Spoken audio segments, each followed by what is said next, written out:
Hello friends, इस time पर की ये वीडियो आप सभी लोगों के लिए बहुत ही ज़्यादा खास होने वाली है, क्योंकि इस वीडियो के अंदर बताया गया है कि किस तरह से जावरी परिवार और भानुशाली ग्रुप मिलकर नक्श को बिल्कुल पूरी तरह से बर्बाद करना चाहते हैं। और अब आगे नक्श क्या करेगा।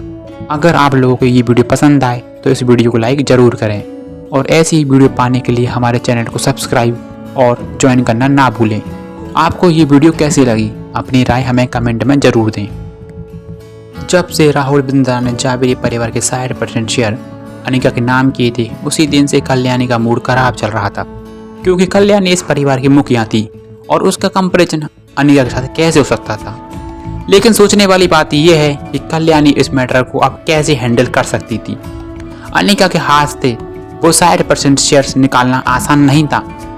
कल्याणी की बात सुनकर मेम्बू अंकल सबसे पहले अपनी जगह से उठे और बोले, माँ, मुझे लगता है कि अनिका के पास वो एबिलिटी नहीं है कि वो तुम्हारे शेयर को कंट्रोल कर सके।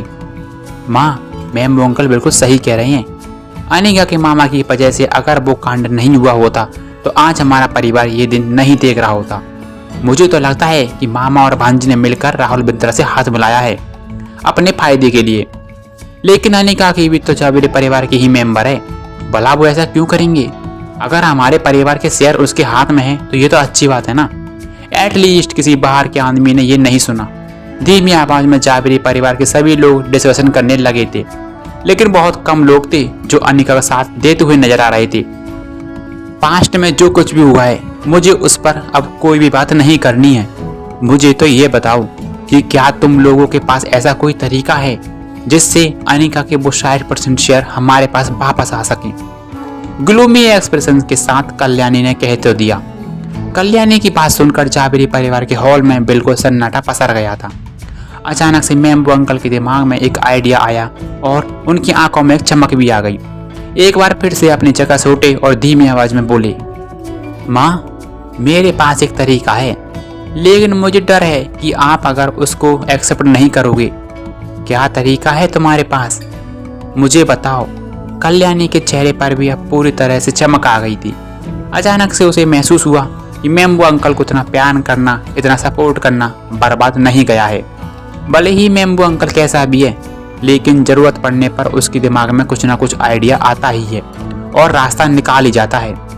माँ, मुझे लगता है कि आपको अनिका से ऐसे से अच्छे से बात करनी चाहिए और हो सकता है सब कुछ पॉसिबल हो जाए। आप अच्छे से बात करो, हमारे शेयर वापस मिल जाएंगे। इवन स्माइल के साथ मेम्बू अंकल ने कहा, चलो मान लो कि उसने हमें 20% शेयर दे भी दिए, लेकिन बाकी के 40% शेयर क्या उसके पास फिर भी हमारे 40% शेयर तो रह ही जाएंगे।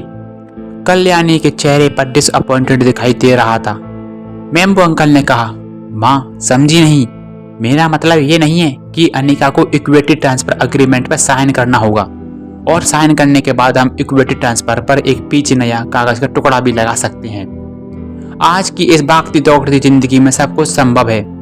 ये बोलते हुए मेम्बू अंकल ने कुछ ज्यादा ही समझाने की कोशिश नहीं की, लेकिन वहां मौजूद सभी को समझ आ गया था कि मेम्बू अंकल अब क्या कहना चाहते हैं। अब जब बात यहाँ तक पहुंची गई है, तब ये एक तरीका भी सही है।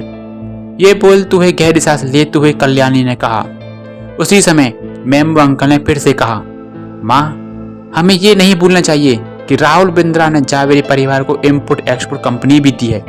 दरअसल इसी वजह से मेम्बू अंकल को अनिका से नफरत हो रही थी। उन्हें समझ नहीं आ रहा था कि राहुल बिंद्रा अनिका के लिए इतना जेनरस क्यों हुआ।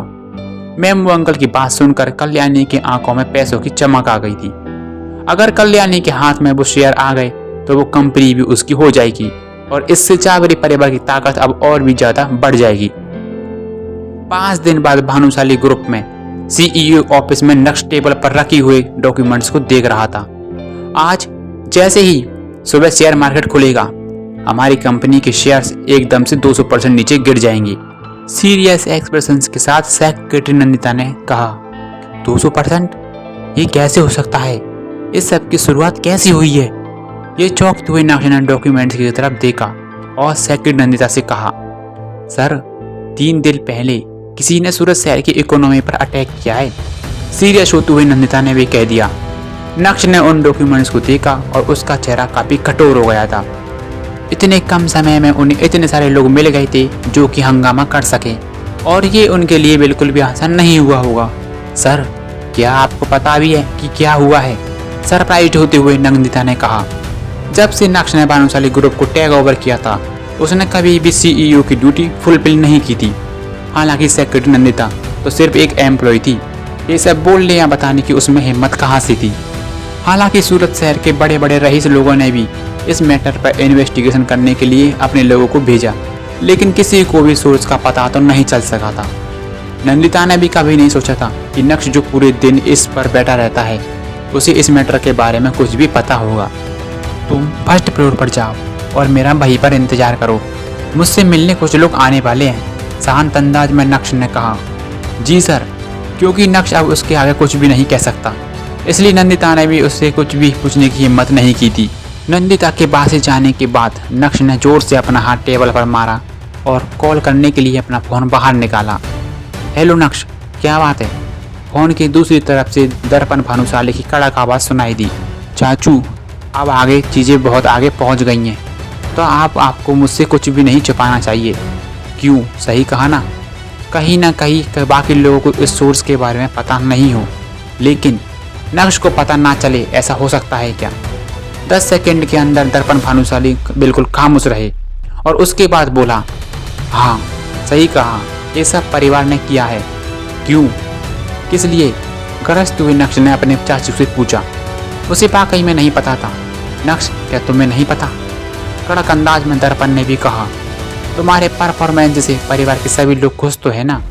सभी को लगता है कि तुम कुछ काम की नहीं हो। तुम्हारे दादाजी को भी लगता था कि तुम सिर्फ दिखावा करना जानती हो, और ये तुम्हारी अकड़ है जिस एटीट्यूड पर तुम पहुंच गई हो। उसे शांत करने के लिए ये सब कुछ किया गया है, जिससे कि तुम किसी बुरे रास्ते पर निकल जाओ। ये सब तुम्हारे लिए बहुत अच्छा भी है। चाचू, how can you one say that? क्या आपको डर बिल्कुल भी नहीं लग रहा? मैं एक ही झटके में अपने 8,000 करोड़ रुपए वापस ले सकता हूँ, जो मैंने भानुशाली परिवार को उधार दिए हैं। एक बार फिर से नक्श ने कड़क अंदाज में कहा। नक्श, अगर तुम्हें तुम्हारा पैसा वापस चाहिए तो मैं तुम्हें अभी ट्रांसफर कर सकता हूँ। हालांकि अगर तुम 8,000 करोड़ से भी भानुशाली ग्रुप को बचाने का सोच रही हो तो ये यूजलेस है। सीरियस होते हुए दर्पण ने कहा। ये तुम्हारे दादाजी का फैसला था, और मैं तुम्हें एडवाइस देता हूँ कि तुम यहाँ से आओ और अपने परिवार से माफ़ी मांगो। शायद नेगोशिएशन की अभी भी कुछ गुंजाइश बाकी हो। भानुशाली परिवार का बिजनेस अब अलग अलग सेक्टर्स में बटा हुआ था, और नक्श के हाथ में भानुशाली ग्रुप को संभालने की बागडोर भी सौंपी गई थी। इसलिए क्योंकि नक्श ने अंतिम की शादी में पूरे परिवार के सामने अपना रुतबा दिखाया और डायरेक्टली धमकी भी दी थी, तो अब भला मिस्टर भेषवर्धन पीछे कैसे रह सकते हैं? उन्होंने एक ही झटके में नक्श को बर्बाद करने की पूरी चाल चल दी थी। आगे की पूरी कहानी जानने के लिए सुनते रहिए PK एडिट की स्टोरी इंस्टा एम्पायर।